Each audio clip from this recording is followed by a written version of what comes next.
शांति, संयम और आध्यात्मिक उन्नति के लिए, अपने जीवन को सफलताओं से भर लेने के लिए हम अनेक प्रेरणा देने वाली कहानियां सुनते हैं, प्रेरणाप्रद प्रसंग पढ़ते हैं। यदि हम उन कहानियों से, प्रसंगों से जो शिक्षाएं मिलती हैं उन्हें अपने जीवन में उतार लें तो हमारा जीवन सुख शांति से, सफलताओं से भरपूर हो सकता है। तो ऐसी ही एक प्रेरणा देने वाली कहानी सुनते हैं। आप भी सुने, अपने बच्चों को सुनाएं और अपने दोस्तों को भी जरूर शेयर करें।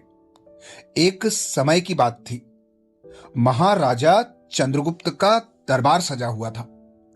सभी मंत्री और सभासद अपनी अपनी आसंदी पर बैठे थे और महामंत्री चाणक्य दरबार की कार्यवाही देख रहे थे। महाराजा को बचपन से ही अनोखे खिलौनों का शौक था। वे प्रतिदिन कुछ नया देखने की इच्छा रखते थे।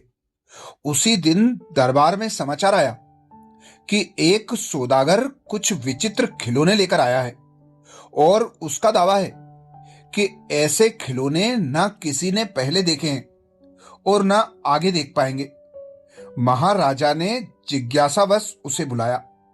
सौदागर ने प्रणाम कर अपनी पिटारी से एक जैसे दिखने वाले 3 पुतले निकाले और कहा कि ये तीनों साधारण नहीं हैं। पहले का मूल्य 1 लाख मोहरे, दूसरे का 1000 मोहरे और तीसरे का मात्र 1 मोहर है। महाराजा आश्चर्यचकित हो गए क्योंकि देखने में तीनों बिल्कुल समान लग रहे थे। फिर मूल्य में इतना अंतर क्यों? पूरे दरबार के विद्वान भी उन्हें उलट पलट कर देखने लगे। किसी को भी कोई भेद समझ न आया। अंत में प्रश्न चाणक्य के सामने रखा गया। चाणक्य ने शांत मन से पुतलों को देखा और दरबान से 3 तिनके मंगवाए। उन्होंने पहला तिनका पहले पुतले के कान में डाला। वह सीधे पेट में समा गया और होंठ हिले पर बाहर कुछ न निकला। दूसरे पुतले के कान में तिनका डाला।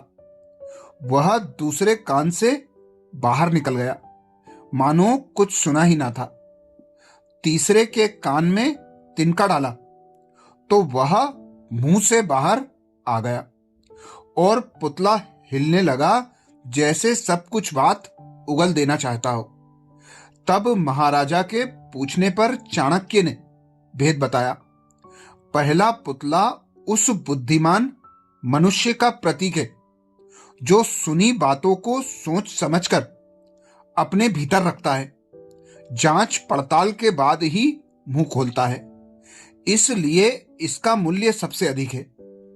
दूसरा उन लोगों का प्रतीक है जो ना सुनी बात को फैलाते हैं, ना किसी बात को भला बुरा करते हैं।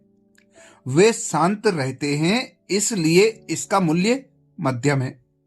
तीसरा पुतला उन लोगों का प्रतीक है जो बिना सोचे समझे हर बात सब में फैला देते हैं, सत्य असत्य का विचार नहीं करते, इसलिए उसका मूल्य सबसे कम है।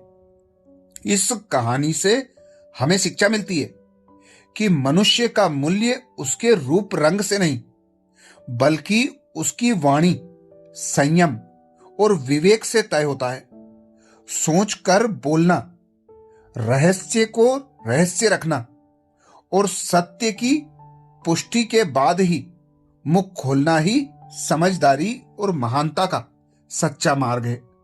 यही कहानी हमें विशेष शिक्षा देकर हमारे जीवन को परिवर्तित कर सकती है, यदि हम इस कहानी से मिली शिक्षा को अपने जीवन में उतार लें। कहानी का शीर्षक था सुनने और बोलने का रहस्य।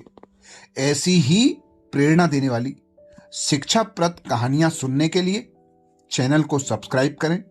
वीडियो को सभी भाई बहनों को शेयर करने की सेवा जरूर करें। ओम शांति।